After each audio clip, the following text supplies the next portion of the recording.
Have you ever wondered why Java is often referred to as an object-oriented language? What does it mean, and how does it affect the way you write and structure your code?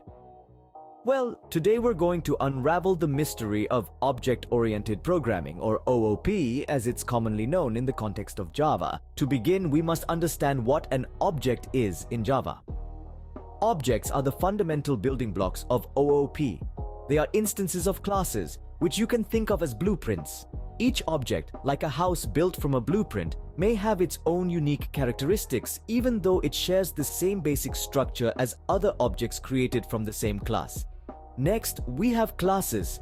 A class in Java is a blueprint from which individual objects are created. It can contain fields, methods, constructors, blocks, interfaces, and other classes. Fields are variables that hold the state of the object, while methods represent the behavior of the object, the actions it can perform. Now, let's talk about inheritance. Inheritance is one of the major principles of OOP. It allows a new class to inherit the properties and methods of an existing class. This is particularly useful when creating a new class that needs to have similar behavior to an existing class but with some added or altered functionality. Next up is polymorphism. It's a big word, isn't it? But don't worry, the concept is simpler than it sounds. Polymorphism in Java is the ability of an object to take on many forms. This means that a single object can be viewed as an instance of its own class or as an instance of any of its superclass. Then we have encapsulation. It's the technique of making the fields in a class private and providing access to the fields via public methods.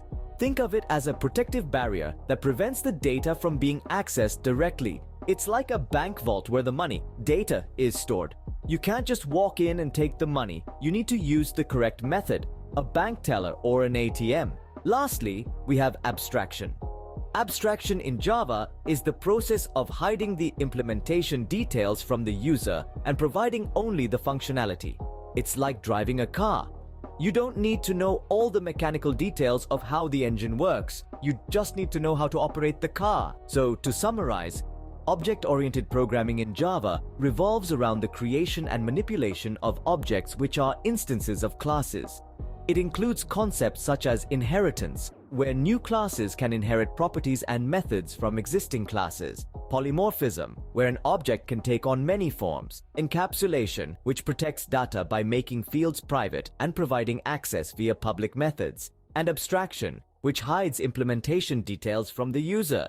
Remember, these concepts are not just theoretical but practical tools to help you design and write better, more efficient, and more maintainable code. Once you've mastered them, you'll find that OOP is not just a way of coding, but a way of thinking about problems and solutions in programming.